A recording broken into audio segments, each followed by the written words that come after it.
eggs for breakfast. Because this is America. Eat. That doesn't make any sense. It's not supposed to. It comes under the heading because I said so. That's why. Eat. Male woman. Sounds like a transvestite. Male person. Better.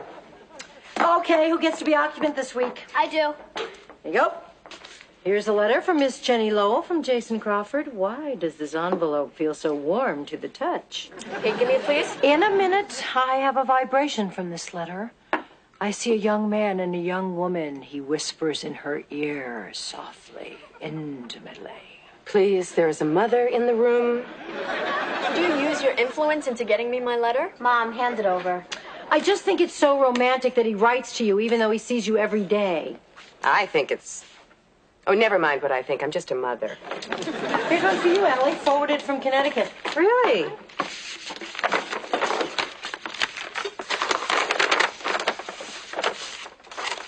Ad. Free offer. Oh, a letter from my Aunt Judith. Doesn't she know that you've moved to New York? She doesn't know I'm divorced. Why not? Well, she still thinks FDR is president, and we didn't want to shock her. Oh. What? Ooh, this one got in by mistake. It's addressed to Charles. Why? Nothing. School everybody, you're late.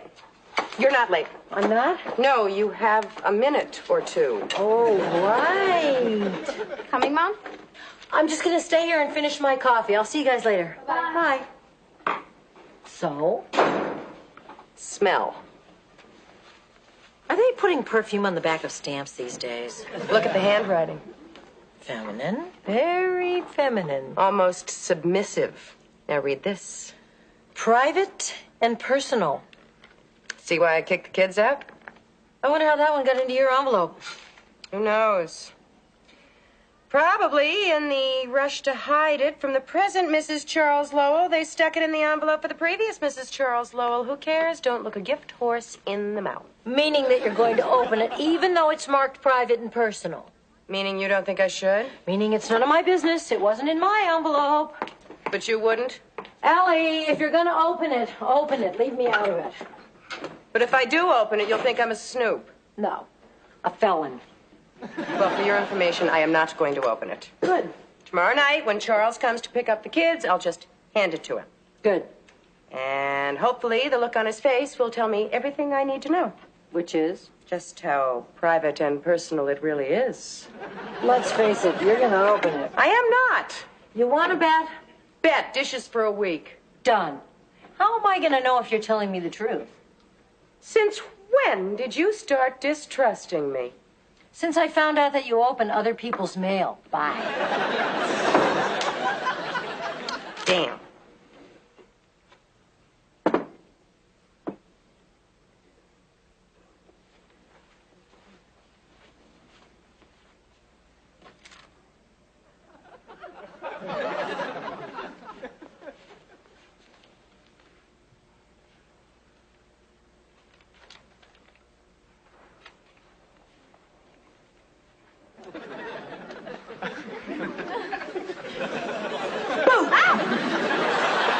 Thinking, but you're wrong. There was a mosquito on the lampshade, and I was just trying to swat it. Besides, our bet covers opening the letter, not trying to read it, and I couldn't read it anyway. Damn.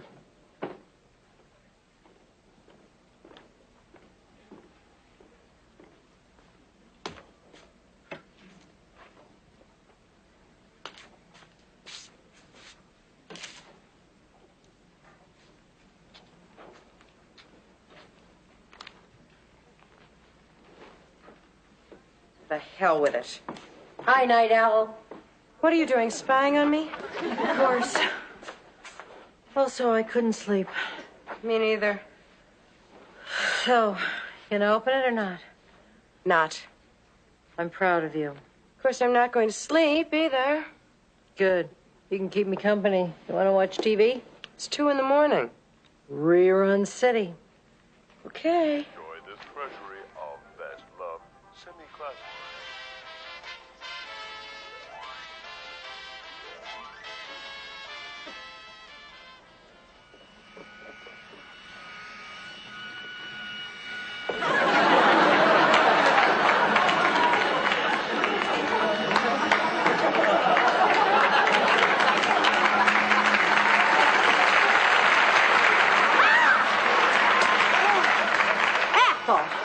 Lucy. I brought you your mail. Thanks.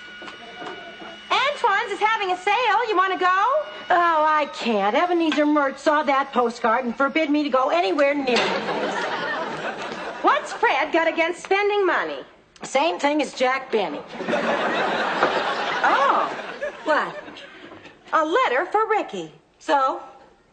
So, it's marked private and personal. Oh, go, girl.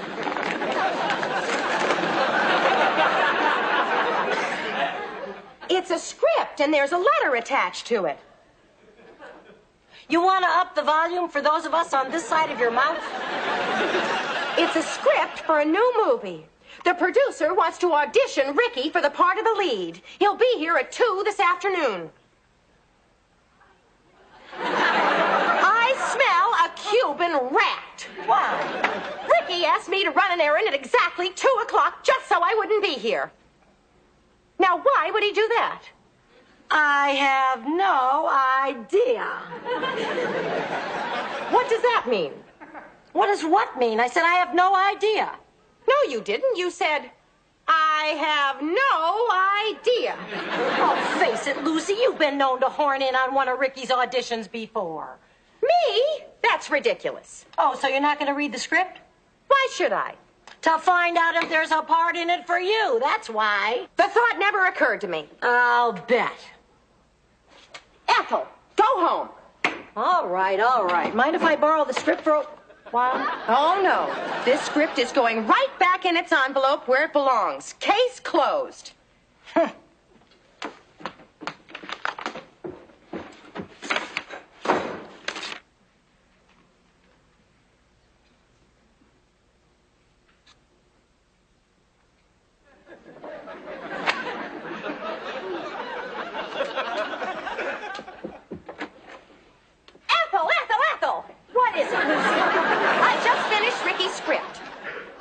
What happened to it's going right back in the envelope? Don't you want to know what it's about? I do not. Even if there's a part in it for you? For me? Do I detect some interest, girl? Well, no. Ethel, you've got to help me. This whole thing is your fault. My fault? If you hadn't planted the idea that there might be a part in it for me, I never would have opened that script. And that's exactly what I'm going to tell Ricky. Wait a minute. You're going to tell Ricky that I told you to do whatever crazy thing it is that you're about to do? Well, and what makes you think it's crazy? This is me you're talking to, Lucy. It's not crazy at all. All we have to do is... We? Oh, this is no time to practice your French. We've got work to do. Now, the movie is set in the Deep South. Fred still has that Civil War stuff in his vaudeville trunk, doesn't he? Of course. He's still waiting for the styles to come back. Now, I'll call the producer and tell him Ricky can't make it at 2 o'clock, and could he please come here at 1? That'll give us an hour alone with him. And what am I supposed to do with your body at 2 o'clock when Ricky gets back? By that time, it'll be too late. We'll already have the parts. So, what's my part? A Southern Belle? Close. Now, here's what we have to do.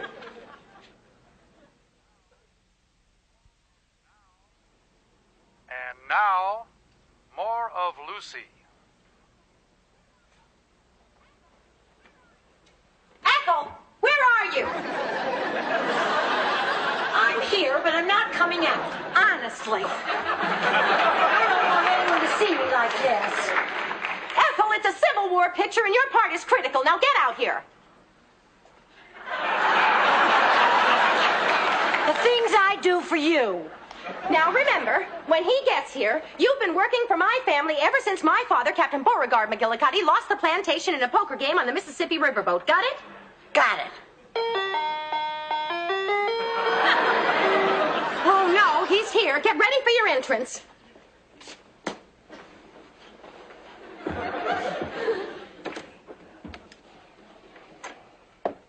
Excuse me. Does Ricky Ricardo live here? Showing up. I'm Melanie Ricardo, Ricky's wife. You must be Mr. Harris. Won't you have a seat, sir? Thank you. Is Ricky here? He's on his way.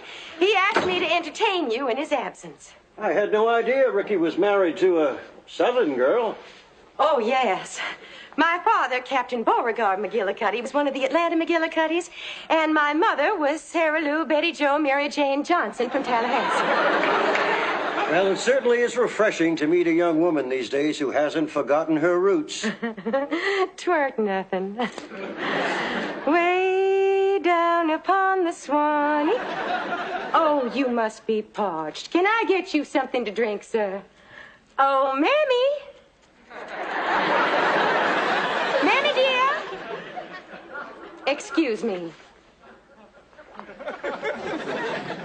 Mammy, get out here. All right. Mr. Harris, I'd like you to meet my Mammy. Your mother? Her what? No, my servant. Your what? My faithful servant who hopes one day to leave my employ for a career in the movies. Yes, ma'am. You can put the drinks down, Mammy. Yes, ma'am. Mr. Harris. I wasn't always in service. My family, the Mobile Mertzes, lost all their money after the war to the carpetbaggers. That'll be all, Mammy. And then I was forced to seek employment and wear clothes that don't nearly show off my figure. That'll be all, Mammy. No, let her continue. Go on, Ethel. Why, thank you, Go on, Ethel! Ricky said if Lucy got wind of this script, she and Ethel would badger me into giving them a part. Oh, no! You knew all along. What do you say, Mr. Harris? Is there anything in your movie for a couple of slightly northern Southern belles? Well, there might be, but you'll have to audition. Wonderful. I memorized the part where Melanie defends the plantation against the Yankee soldiers. Wait, I'll show you. Mammy, my cue. Oh, Miss O'Brien, the Yankees are coming, After we've worked so hard to save this plantation. That'll be all, Mammy. Get away from my house, Yankee trash. Why, I am the daughter of Captain Amos O'Brien, and the same rebel blood that flows through his veins flows through mine.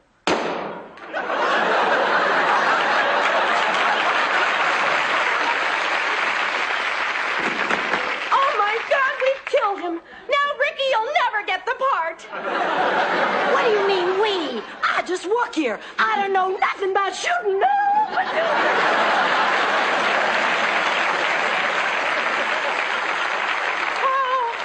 If only I hadn't opened that envelope marked private and personal, none of this would have happened. All right, I won't open. Huh? I won't. Ellie, wake up. You're having a nightmare. Oh, thank goodness. I dreamt about opening a letter. You're kidding. Will you forget about that letter? I'm trying. Look, if it's bad news, you're going to feel guilty. If it's good news, you're going to be jealous. And if it's no news, you're going to feel stupid. I suppose you're right. Of course I'm right. Why don't you go to bed? Stay tuned for Not yet. Mary. I think I'll sit here for a while with Mary and sulk. Okay. Forget about the letter, will you? I'll try.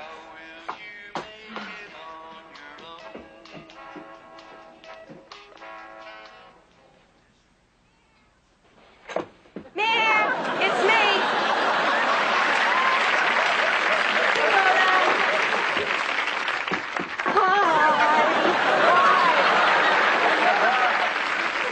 I brought you your mail. Oh, that's 3 times this week. Yeah, I bumped into John in the hall. John? The new mailman. Oh, what's he like? Single. What's the matter? You couldn't find anything to wear? No, I'm giving them to Goodwill. Mary, these clothes are brand new. I know. Mary, you are the nicest person. I try. Oh, a letter from Sue Ann Nivens. What does the happy home wrecker have to say? It's probably just an invitation to one of her show parties. Here's another one that was stuck to the back of it. Oh, it's for Lou Grant from Sue Ann Nivens. What's she trying to do, save a stamp? I was right. Her next show is a luau entitled My Thai Place or Yours. Cute. It gets cuter. Aloha, girls and poise. After Friday night's show, make suckling pigs of yourself at my luau. Don't be a poo-poo. Come. What's private and personal about a luau? Why? On her letter to Mr. Grant, she wrote private and personal, and she dotted the I over private with a little heart. Really? And it's perfumed. I know what you're thinking, Rhoda. You're thinking it too, huh? I am not thinking it. Then how did you know I was thinking it? Mr. Grant would never, although Sue Ann would, but not with Mr. Grant. That's as ridiculous as thinking that Murray would, although Ted might. Actually, I think that Gordy did. Open the letter. Open Mr. Grant's letter? Come on, Mir. I know you're dying to. I am not. I am not. Rhoda, go home. I've got to go shopping with Phyllis. Okay, as long as I can have the red and gray dress. Sure. I don't know if it'll fit you. I'm not going to wear it. I'm going to tack it up to the refrigerator to taunt myself. See you, kid.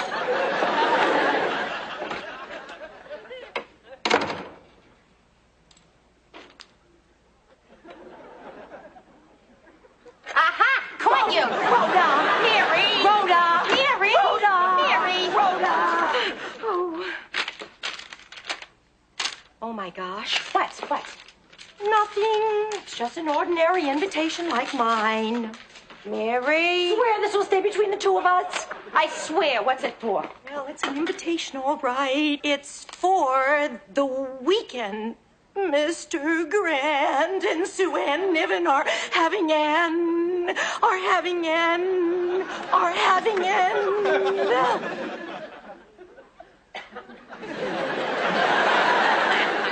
What do you know? Having an at WJM. Oh, my God. What am I going to do? Why? Were you invited to that too? Mr. Grant, couldn't you have talked to me? I don't think talk was what he had in mind. I've got to give him a call. Why? Because he'll need someone to confide in. Mary, do not pick up that phone. Why? First of all, it's none of your business. Secondly, you opened the letter and you're not even his mother. Rhoda, I owe it to him. I'm more than his associate producer. I'm his friend.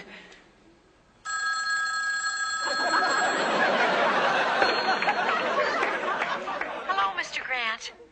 Mary? Mary, is that you? Oh, Mr. Grant. Try to control yourself, Mary. Mr. Grant, I know about you and Sue Ann, and I want you to know that I understand. You understand what? I read her letter to you.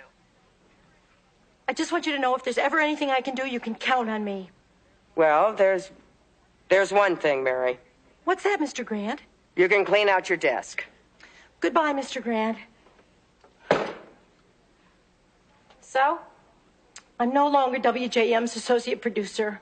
He fired you? Yes, if only I hadn't read that letter marked private and personal, none of this would have ever happened. I won't open it. I promise, never. What? I won't. Allie, wake up. You're having another nightmare. What? Oh, Mary. Mary? I mean, Ethel. Try Kate. What? Oh, thank goodness it was a dream. You were having a dream about Mary Martin and Ethel Merman? Richards and Mertz. What time is it? 7. Time to call Charles. Why? I'm calling to tell him that I'm sending his letter back. I don't want it in this house another minute. Hello, Claire, Allie. Sorry I woke you.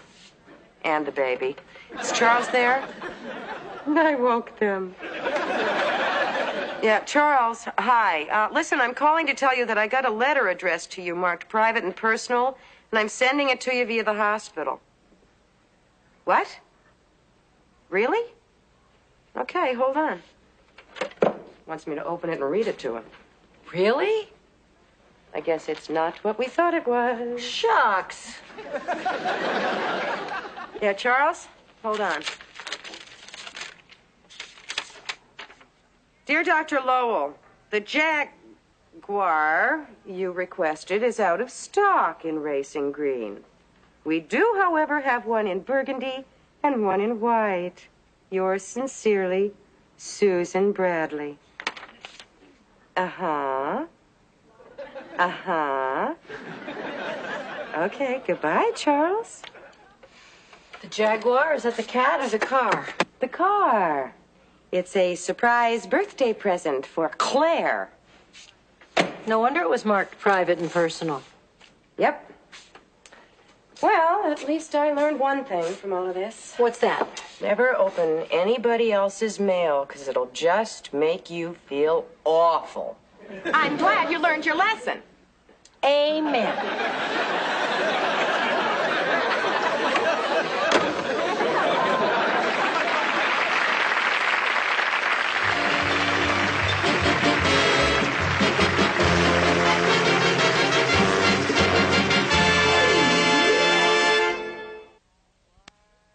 Jaguar, a big house, a pool. Allie, don't do it. Don't do what? Don't make a list of everything that Claire's got that you don't. You'll just aggravate yourself.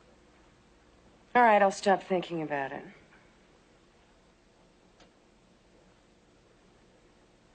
I'm still thinking about it. Okay.